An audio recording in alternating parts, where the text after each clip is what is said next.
Hello मेरे प्यारे बच्चों, कैसे हो? तो as you know, in first chapter we discuss some concentration terms. लेकिन बाद में मैंने सोचा कि जब आप प्रैक्टिकल में जाओगे तो वहाँ पे दो टर्म्स को आप यूज़ करोगे। एक तो है मोलारिटी और normality. In practical of 11th standard chemistry practical, जो पहला पार्ट है उसमें आप एक प्रैक्टिकल करते हो लैब में। उसका नाम है वॉल्यूमेट्रिक टाइट्रेशन। ये जो है उसका नाम है, अभी तो आप स्कूल नहीं जा रहे हो, तो ये वॉल्यूमेट्रिक टाइट्रेशन।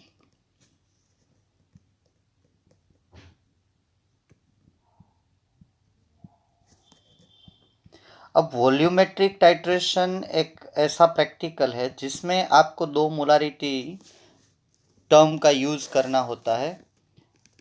या तो आपको सॉल्यूशन दिया जाता है मोलारिटी में, या तो आपको सॉल्यूशन दिया जाता है नॉर्मालिटी में। ठीक है, मोलारिटी में आप यूज़ करोगे, या तो सॉल्यूशन दूसरी जो कंसंट्रेशन टर्म है वो नॉर्मालिटी यूज़ करोगे। अब क्वेश्चन ये आता है कि नॉर्मालिटी टर्म जो कंसंट्रेशन टर्म है वो तो हमारे सिलेबस में, मतलब कि एनसीईआरटी बुक में है नहीं। तो आप प्रैक्टिकल में जाओगे तो थोड़ा थोड़ा आपको नया नया लगेगा कि ये नॉर्मालिटी है क्या। इसलिए मैं खास ये आपके लिए एक वीडियो लेक्चर बना रहा हूँ। ठीक है, तो मोलारिटी और नॉर्मालिटी दोनों वॉल्यूम बेस्ड कंसंट्रेशन टर्म है। मोलारिटी को जैसे हम कैपिटल एम से डिनोट करते हैं, तो नॉर्मालिटी को हम कैपिटल एन से डिनोट करेंगे। ठीक है, इसका जो यूनिट है वो है ग्राम पर लीटर ना, मोल पर लीटर, मोल लीटर इनवर्स। इसका जो यूनिट है नॉर्मालिटी का वो है gram equivalent litre inverse, gram equivalent litre inverse. तो इसका मतलब ये हुआ कि number of moles in 1 litre solution. यह इसका मतलब ये हुआ कि ग्राम इक्विवेलेंट वेट इन 1 लीटर सॉल्यूशन। तो क्वेश्चन ये आता है कि ग्राम इक्विवेलेंट वेट है क्या। एक दूसरा यूनिट भी आप यूज करते थे, इसको हम बोलते थे मोलार। ठीक है, और इसका आप एक यूनिट यूज करेंगे, इसको बोलेंगे नॉर्मल। जैसे कि आपको सॉल्यूशन दिया जाएगा ना, तो वो बोलेंगे कि ये इसकी नॉर्मालिटी इतनी है, ये इतना नॉर्मल सॉल्यूशन है। जैसे कि कोई सॉल्यूशन है हमारे पास, तो हम बोलेंगे कि ये 0.1 मोलार है, एम लिखेंगे तो मोलार। तो ऐसे आपको बोलेंगे कि ये 0.1 नॉर्मल सॉल्यूशन है। चलो, इसका वॉल्यूमेट्रिक टाइट्रेशन करके एक कैलकुलेशन आती है डाइल्यूशन। तो मोलारिटी नॉर्मालिटी जो है, दोनों टर्म वॉल्यूम बेस्ड है, जिसमें सॉल्यूशन लीटर में लिया जाता है। ठीक है, तो both term affected by temperature, दोनों टर्म जो है टेम्परेचर के ऊपर डिपेंड करती है। बोथ टर्म, दोनों को मैं रिलेट करके चलूँगा। मेरे प्यारे बच्चों, आप मोलारिटी के बारे में जानते हो, नॉर्मालिटी के बारे में कुछ नहीं जानते हो। तो प्रैक्टिकल के लिए ये हमारे क्यूरिकुलम का पार्ट नहीं है, फिर भी मैंने ऐसा सोचा कि अगर आप नॉर्मालिटी के बारे में नहीं जानोगे तो प्रैक्टिकल में परेशान हो जाओगे। और प्रैक्टिकल में तो डायरेक्ट आपको फॉर्मूला दिया जाएगा और कैलकुलेशन के बारे में बोला जाएगा, लेकिन ये टर्म है क्या वो उस टाइम पे समझाया नहीं जाएगा। ठीक है, तो both terms affected by temperature. ठीक है, दोनों टर्म्स है वो टेम्परेचर से अफेक्ट करती है। अब मोलारिटी की डेफिनेशन क्या है बोलिए आप। The number of moles present in 1 litre solution. ठीक है, तो यहां पे हम डेफिनेशन देंगे नॉर्मालिटी की। अगर आपको मोलारिटी पता है तो नॉर्मालिटी इजीली आप सीख सकते हो। सिर्फ ग्राम इक्विवेलेंट वेट एक नया टर्म है जो मुझे आपको समझाना है। तो इसमें हम लिखेंगे कि the number of gram equivalents of solute, the number of gram equivalent, एक बार पूरा लिख लेता हूं, बाद में यहां से हम इतना ही लिखेंगे, equivalent number of gram equivalent, VALENT। ठीक है, VALENT, gram equivalents of solute present in 1 liter solution, present in 1 liter solution called normality. इसको हम बोलेंगे नॉर्मालिटी, इसको बोलेंगे नॉर्मालिटी, ठीक है, normality, yes, denoted by N, वो पहले मैंने बता दिया है, डिनोटेड बाय एन। हम सीधा जो है वो इवैल्यूट फॉर्मूला जो है वही लिखेंगे इसमें। इसका यूनिट मैंने पहले बता दिया है, ग्राम इक्विवेलेंट लीटर इनवर्स, ये रहा, देखिए। इसको आप नॉर्मल भी बोल सकते हो, ये दोनों टर्म टेम्परेचर के साथ चेंजेस भी होगी। तो अगर आपको किसी सॉल्यूशन की नॉर्मालिटी फाइंड करनी है तो उसका सिंबॉलिक फॉर्म और पूरे वर्ड में लिख लीजिए, नॉर्मालिटी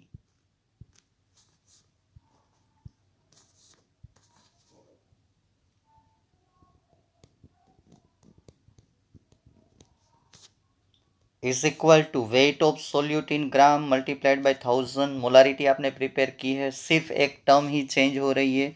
नीचे जो हम मोलार मास लिखते थे मोलारिटी में, यहाँ पे आपको लिखना है ग्राम इक्विवेलेंट, ऐसे EQUIV करके शॉर्ट में लिख ली, ग्राम इक्विवेलेंट वेट, ये किसका, सोल्यूट का, multiplied by volume of solution in ml।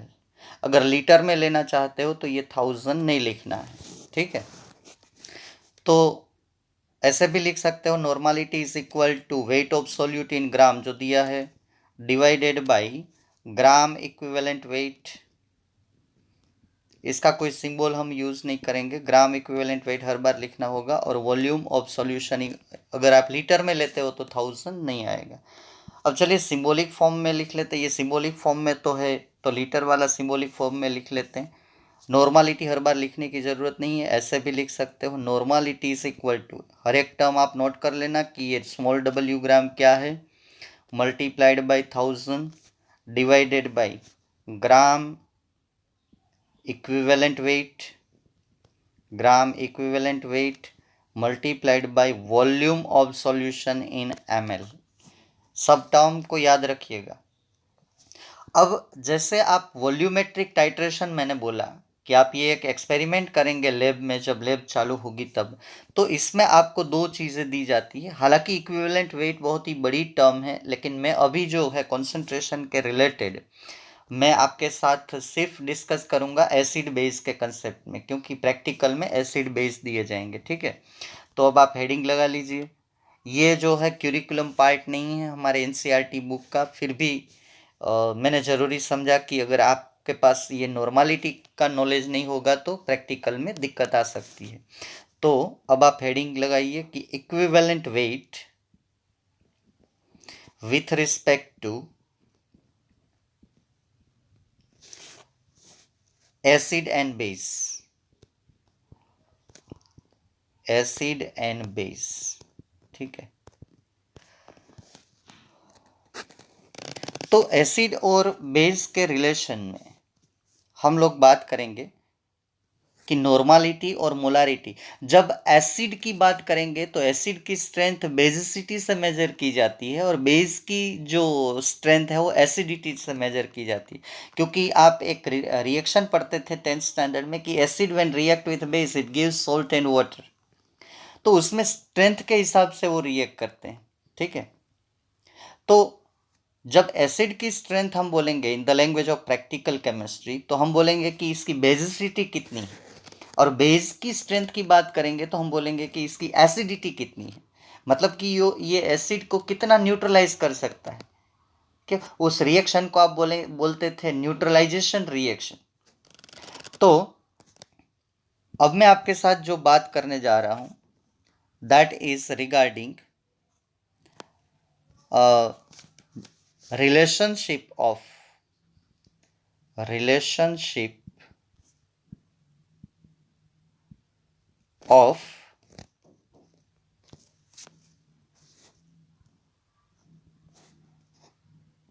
normality and molarity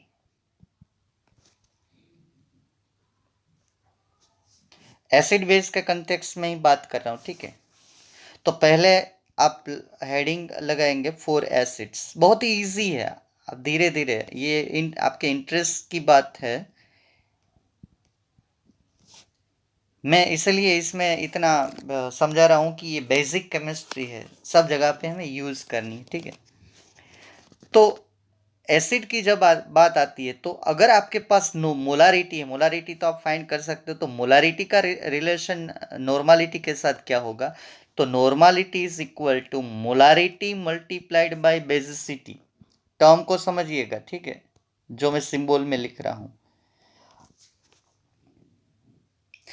अब मैं कुछ एसिड्स आपको दे रहा हूं जिसकी बेसिसिटी, तो आप नॉर्मालिटी पहले मोलारिटी फाइंड कर लीजिए, बाद में इस फॉर्मूला से भी आप नॉर्मालिटी फाइंड कर सकते हो बेसिसिटी से मल्टीप्लाई करके। तो कुछ प्रैक्टिकल में जो हम एसिड्स यूज़ करते हैं, वो अपनी प्रैक्टिकल जर्नल में भी लिखा हुआ होता है कि इसकी बेसिसिटी कितनी है, उस हिसाब से भी आप धीरे धीरे याद रख सकते हो। लेकिन जो कुछ इंपॉर्टेंट एसिड है मैं दे रहा हूँ उसकी बेसिसिटी के साथ, तो अगर HCl है, हाइड्रोक्लोरिक एसिड हम यूज़ करेंगे, तो उसके पास एक एसिडिक हाइड्रोजन है, तो बेस को इस एक हाइड्रोजन से सेटिस्फाइड करेगा, तो इसकी बेसिसिटी आएगी 1। अगर आप लेते हो नाइट्रिक एसिड लैब में टाइट्रेशन के लिए, तो उसकी बेसिसिटी रहेगी 1, ठीक है। तो मोलारिटी फाइंड कर लो, फिर मोलारिटी को बेसिसिटी से मल्टीप्लाई कर दो, तो आपको सीधी नॉर्मालिटी मिल सकती है, या तो ऊपर वाला फॉर्मूला यूज़ करो। और जिसकी भी बेसिसिटी 1 होती है, तो आप देखिए इस फॉर्मूला में जिसकी भी बेसिसिटी 1 है, तो क्या रिलेशन आएगा, तो जो भी एसिड उनकी बेसिसिटी 1 है उसको मोनोबेसिक एसिड बोला जाता है। ये दो मैंने जो एग्जांपल दिए, उसकी नॉर्मालिटी और मोलारिटी में कोई फर्क नहीं आता, जितनी नॉर्मालिटी होती है उतनी ही उसकी मोलारिटी होती है, ठीक है। बहुत ही इजी टर्म है, मैं रिलेट कर रहा हूँ। अगर किसी की बेसिसिटी 2 है, ये इस दोनों के बारे में बात की है मैंने, ये जो रिलेशन मैंने दिया है, अगर मेरे साथ पास अगर सल्फ्यूरिक एसिड है मेरे प्यारे बच्चों, तो इसके पास 2 एसिडिक हाइड्रोजन है, तो इसकी बेसिसिटी हुई 2, ठीक है। अगर मेरे पास और एक एसिड है जो हम कम यूज करते हैं, उसको बोलते हैं फॉस्फोरिक एसिड, H3PO4, मैं नाम नहीं लिख रहा हूँ लेकिन बोल रहा हूँ, ठीक है। फॉस्फोरिक काफ़ी एसिड्स है, मैं सिर्फ यहाँ पे, तो फॉस्फोरिक एसिड जो है उसकी बेसिसिटी जो है वो 3 है, तो जिसकी भी बेसिसिटी 2 है, तो उसकी नॉर्मालिटी और मोलारिटी में क्या डिफरेंस होगा, normality is equal to basicity 2 है, तो 2 मल्टीप्लाइड बाय मोलारिटी, अगर मोलारिटी आपने फाइंड कर दी, उसको 2 से मल्टीप्लाइड कर दो, डायरेक्ट नॉर्मालिटी आ जाएगी। ये मैं इजी फॉर्मूला दे रहा हूँ, बाद में एक एग्जाम्पल में डायरेक्ट फार्मूला से मैं कैलकुलेट करूंगा। और एक एसिड जो है हम लैब में यूज़ करते हैं, पहले इसका रिलेशन देख लेते हैं। इसकी बेसिसिटी 3 है, तो रिलेशन क्या आएगा, normality is equal to 3 multiplied by molarity, ठीक है। और एक एसिड है जो ऑक्जेलिक एसिड, हाइड्रेटेड एसिड होता है, उसके पास वाटर मॉलिक्यूल रहते ही रहते हैं, वो H2C2O4 लैब में आपको दिया जाएगा। चलिए इसका टाइट्रेशन करिए ऐसे, तो इसके पास ये वाटर वाला हाइड्रोजन वो एसिडिक नहीं है, ये देखिए 2 हाइड्रोजन है, तो इसकी बेसिसिटी होगी 2। तो यहाँ पे फिर से रिलेशन क्या आएगा, normality is equal to 2 multiplied by molarity. तो एक मैं चीज़ आपको इजी दे रहा हूँ कि अगर आप मोलारिटी भी फाइंड कर सकते हो, तो नॉर्मालिटी आप इजीली फाइंड कर सकते हो, ठीक है। चलिए अब हम बेस के बारे में बात करेंगे। तो जब बेस के बारे में बात करेंगे, तो 4 बेसिस, तो उसकी स्ट्रेंथ एसिडिटी में हम मेजर करेंगे, ठीक है। तो 4 बेसिस वो कितना एसिड को न्यूट्रलाइज कर सकता है, बेस की खुद की स्ट्रेंथ जब मेजर करनी है, तो एसिडिटी के लैंग्वेज में फिर से मैं रिपीट कर दूं कि ग्राम इक्विवेलेंट वेट जो है वो बहुत बड़ी टर्म है, लेकिन मैं सिर्फ प्रैक्टिकल के कंटेक्स्ट में आपको समझा रहा हूं। तो उसका अगर मैं फॉर्मूला बोलूं, तो normality is equal to molarity multiplied by, यहाँ पे टर्म चेंज हो जाएगी, बेस को अगर मेजर करना है तो हम लिखेंगे इसकी एसिडिटी कितनी है, इसकी एसिडिटी कितनी है, ठीक है। वही चीज़ आएगी कि आपको एसिडिटी अब नोट करनी होती है, तो जिसके पास एक OH होता है, और इसमें कुछ चार्ज वाला भी कंसेप्ट आता है, पहले आप लिख लीजिए बेस और उसकी एसिडिटी। चलिए मैं यहाँ पे पहले हम लोग हेडिंग लगाएंगे कि बेसिस एंड उसकी एसिडिटी। चलिए लिखिए बेसिस, कुछ जो हम प्रैक्टिकल में यूज़ करते हैं, और आप उसकी एसिडिटी। तो रिलेशन तो ऊपर की तरह ही बनेगा, लेकिन जो स्ट्रेंथ है वो एसिडिटी में मेज़र की जाएगी। चलिए मैं एक पहले NaOH है, अगर सोडियम हाइड्रोक्साइड है, पोटेशियम हाइड्रोक्साइड है, सबके पास एक OH होता है तो उसकी एसिडिटी 1 गिनी जाती है। ठीक है, तो यहाँ पे जो रिलेशन आएगा वो आएगा नॉर्मालिटी। अगर ये एसिडिटी 1 है तो नॉर्मालिटी इक्वल टू मोलारिटी हो जाएगी। अगर आप मोलारिटी फाइंड करते हो और आपको एसिडिटी पता है तो बोलेंगे कि जितनी नॉर्मालिटी जितनी मोलारिटी उतनी ही नॉर्मालिटी। यहाँ पे 3 एग्जाम्पल लूँगा जो हम लोग यूज़ कर रहे हैं लैब में। एक तो बेरियम हाइड्रोक्साइड है, इसके पास 2 OH है तो उसकी एसिडिटी 2 होगी। तो यहाँ पे रिलेशन आएगा normality is equal to 2 multiplied by molarity. हमारे पास तीसरा एक है साहब, वो हम वो भी यूज़ करते हैं जिसको बोलते हैं washing soda, Na2CO3। Na2CO3 Na2CO3 ऐसा आप बोलते ही जाओ तो नटू कोथड़ी हो जाएगा। ये जो है इसमें OH नहीं है साहब, लेकिन Na का +2 चार्ज है और CO3 का 2 माइनस है। उस हिसाब के इसकी हिसाब से उसकी एसिडिटी जो है 2 मेज़र की जाती है। तो ऐसा कोई हम यूज़ नहीं करें। एल्यूमिनियम हाइड्रोक्साइड के पास 3 OH है तो उसकी एसिडिटी 3 होगी। ठीक है, तो हम लोग 2 पे सीमित रह जाते हैं यहाँ पे, क्योंकि प्रैक्टिकल में मेजॉरिटी हम इतने बेसिस जो है दिए जाते हैं। अगर कोई नए है तो उसमें लिखा होता है, ठीक है, कि ये डाई बेसिक है। अब मैं एक दूसरा वर्ड आपको बताना चाहता हूँ, वो ये है कि अगर मैं इसमें लिख नहीं रहा हूँ, आप जरा सुनिएगा। अगर किसी एसिड की बेसिसिटी 1 है तो उसको बोलेंगे मोनोबेसिक। अगर बेसिसिटी किसी एसिड की 2 है तो हम बोलेंगे डाई बेसिक। अगर 3 है तो ट्राई बेसिक। उसी तरह उल्टा कर दीजिए बेस में, अगर बेस एसिडिटी किसी बेस की 1 है तो हम क्या बोलेंगे, मोनो एसिडिक। 2 है तो डाई एसिडिक, 3 है तो ट्राई एसिडिक। ठीक है, तो एसिड के लिए वर्ड होता है मोनोबेसिक, डाईबेसिक, ट्राईबेसिक। इसके लिए वर्ड होता है monoacidic, diacidic, triacidic, ऐसा। अब बोलेंगे कि सर अभी आपने ग्राम इक्विवेलेंट के बारे में तो बताया नहीं है। तो किसी भी एसिड या बेस का अगर आपको ग्राम इक्विवेलेंट वेट फाइंड करना है, अगर आप बोलते हो कि ये नॉर्मालिटी मोलारिटी वाला रिलेशन हमें नहीं यूज़ करना है सर, प्लीज़ कोई ऐसा फॉर्मूला बताए कि हम सीधा उसका ग्राम इक्विवेलेंट वेट फाइंड करें और सीधा फॉर्मूला में वैल्यू डाल के नॉर्मालिटी ही हमें डायरेक्ट फाइंड करनी है। तो अब आप हेडिंग लगाएंगे for acid and base, for पहले एसिड का लिखेंगे, for acid gram equivalent weight, gram equivalent weight is equal to, उसका मोलार मास ले लीजिए और उसको एसिड का क्या हम मेज़र करते हैं, बेसिसिटी मेज़र करते हैं, उसको बेसिसिटी से डिवाइड कर दीजिए। चलिए मैं 2-3 एग्जाम्पल ले रहा हूँ। ये देखिए पहला एग्जाम्पल आपकी स्क्रीन पे HCl ले लेते हैं।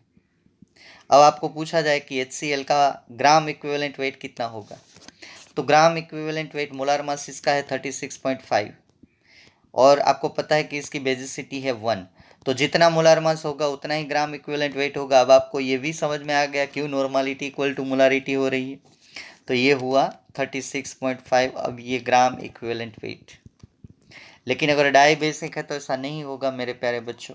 ठीक है, चलिए और एग्जाम्पल की तरफ आगे बढ़ते हैं। चलिए मैं और एक एसिड ले लेता हूँ HNO3। अगर इसका ग्राम इक्विवेलेंट वेट आपको फाइंड करना है तो उसका मोलार मास है 63। यहाँ आप गिन लीजिएगा रफ में, मैं डायरेक्ट आपको दे रहा हूँ क्योंकि मुझे पता है इसका मोलार मास क्या है। तो ये इसका होगा 63 ग्राम इक्विवेलेंट वेट। ये मोलार मास और ग्राम इक्विवेलेंट वेट सेम है, तो नॉर्मालिटी मोलारिटी में कोई चेंजेस नहीं आने वाले। आप समझ रहे हैं ना मैं क्या कह रहा हूँ। अगर अब आप H2SO4 लेते हो ना तो अब डिफरेंस आ जाएगा। देखिए यहाँ पे H2SO4 का आपको पूछा जाए कि ग्राम इक्विवेलेंट वेट कितना होता है, तो उसका मोलार मास तो आपको पता ही है 98, और उसकी बेसिसिटी है 2। तो अब यहाँ पे डिफरेंस आना चालू हो जाएगा 49 ग्राम इक्विवेलेंट वेट।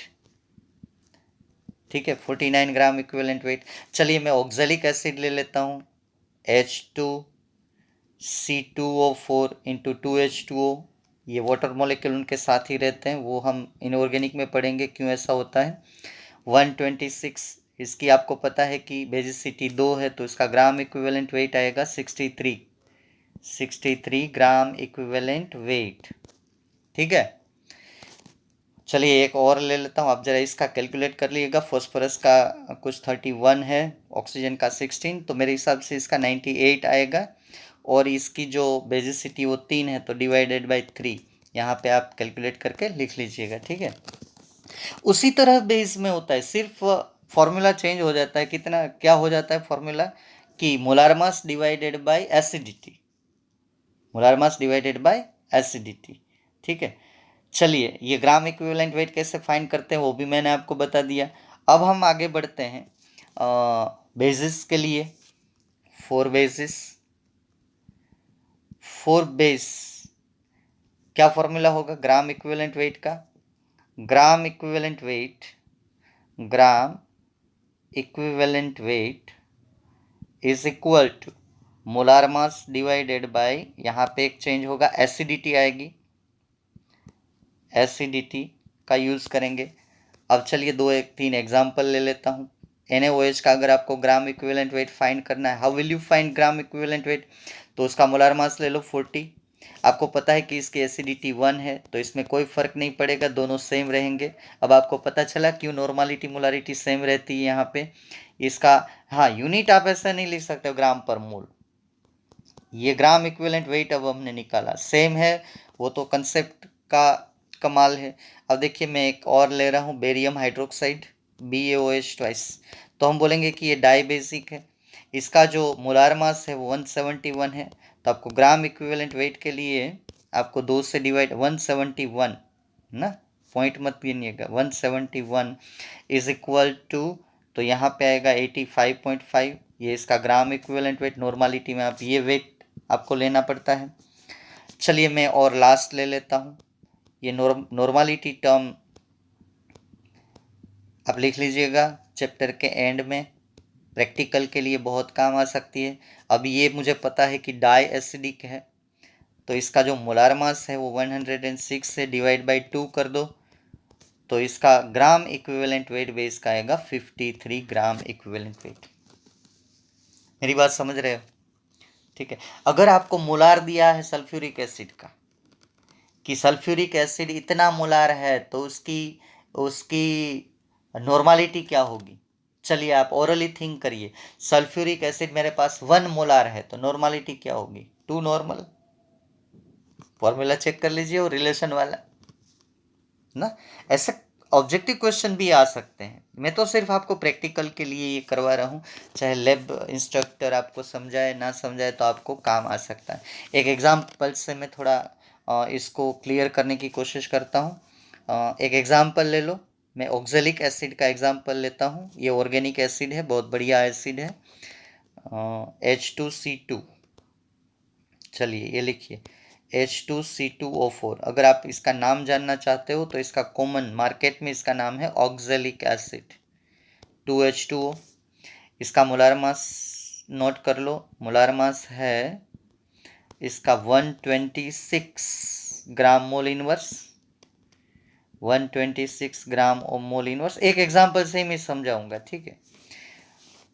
बाकी आप प्रैक्टिकल में जब जाओ तो आप ऐसा महसूस ना करो कि सर ये नॉर्मालिटी के बारे में हम कुछ नहीं जानते। मैंने जो सॉल्यूट लिया है, अभी मैं एक सॉल्यूशन बना रहा हूँ, इसमें मैं अभी सपोज कर रहा हूँ कि चलो मैं 31.5 ग्राम सॉल्यूशन में डाल रहा हूँ। अब जो सॉल्यूशन मैं प्रैक्टिकल के लिए या तो कोई अदर पर्पस के लिए बना रहा हूँ, उसका मैं 1 लीटर के ऊपर, मतलब कि ml में ही लिख देता हूँ, 1250 ml, चलो सॉल्यूशन मैंने बनाया। तो मेरा क्वेश्चन ये है साहब कि इसकी नॉर्मालिटी फाइंड करो। मोलारिटी तो आपको आती है, तो एक तो रिलेशन से आप मोलारिटी फाइंड करके भी नॉर्मालिटी पे जा सकते हो, मैं दोनों वेज पे जाऊंगा, ठीक है।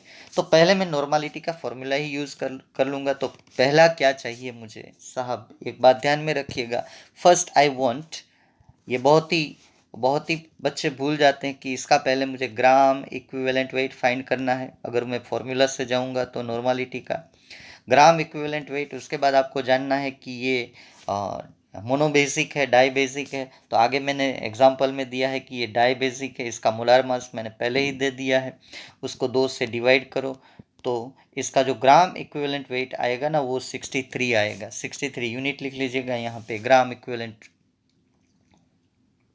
ठीक है, अब नॉर्मालिटी वाला फॉर्मूला ले लो। चलिए नॉर्मालिटी वाला फॉर्मूला रिकॉल कर लेते हैं, सब डेटा हमारे पास है। चलो लिखो जल्दी से फटाफट। Normality is equal to weight of solute in gram multiplied by 1000 divided by gram equivalent weight multiplied by volume of solution in ml। सब वैल्यू डाल दो यहाँ पे। ग्राम कितना लिया तो 31.5 मल्टीप्लाइड बाई 1000 करूँगा मैं यहाँ पे, वो फॉर्मूला का पार्ट है। अब ग्राम इक्विवेलेंट वेट मैंने फाइंड किया है 63 और वॉल्यूम कितना बना है 1250 ml। देखिए आप कैलकुलेट करो, ये नॉर्मालिटी आएगी 0.4 नॉर्मल।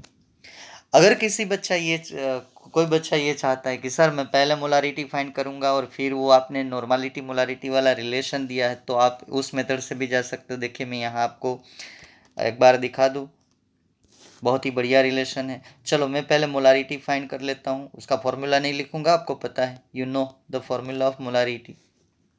वेट ऑफ ग्राम ले लेता हूँ 31.5 मल्टीप्लाइड बाई 1000 डिवाइडेड बाई क्या करूँगा मैं यहाँ पे, उसका मोलार मास लूँगा 126, क्योंकि मोलारिटी में मोलार मास लिया जाता है यहाँ पे। ग्राम इक्विवेलेंट वेट, डिफरेंस कितना है नॉर्मालिटी मोलारिटी में, आपने देखा ना। हाँ जी, कितना डिफरेंस है, सिर्फ एक टर्म का। मोलार मास की जगह पे ग्राम इक्विवेलेंट मास आ रहा है। वही सिखाने के लिए मैंने आपको ये सब समझाया है कि 1250 यहाँ पे वॉल्यूम लगा दो तो आपकी जो मोलारिटी आएगी वो 0.2 मोलार आएगी। आ गई। अब आपको पता है कि ये डाई बेसिक एसिड है, तो मैंने सामने ही फॉर्मूला रिलेशन दिया है नॉर्मालिटी, और इससे भी आप नॉर्मालिटी फाइंड कर सकते हो। Normality is equal to molarity multiplied by basicity. तो molarity multiplied by basicity, basicity इसकी 2 है, बेसिसिटी इसकी 2 है। बेसिसिटी उसके पास कितने एसिडिक H प्लस है और कितने बेसिक OH माइनस है, अगर बेस हो तो उस हिसाब से तय की जाती है। और काफ़ी कंसेप्ट है, लेकिन वो यहाँ सिर्फ हम प्रैक्टिकल कंटेक्स्ट में बात कर रहे हैं। तो हमने फाइंड किया मोलारिटी 0.2, बेसिसिटी इसकी 2 है। देखिए वही सेम आंसर आपकी स्क्रीन पे आ रहा है। कितना बढ़िया टॉपिक है, 0.4 नॉर्मल। तो जब भी कोई नॉर्मल वाला कंसेप्ट आप करें तो इस बात का पूरा ध्यान रखिए। तो यहाँ पे मैं सिर्फ और सिर्फ आपके प्रैक्टिकल नॉलेज के लिए, और ये टर्म जो है मोलारिटी से रिलेटेड थी, इसलिए मैंने आपको बता दिया। जिसका जितना भी नॉलेज ज़रूरी था वो आप इसमें ये थोड़ा नोट कर लेना। ठीक है, okay, thank you friends, thank you very much.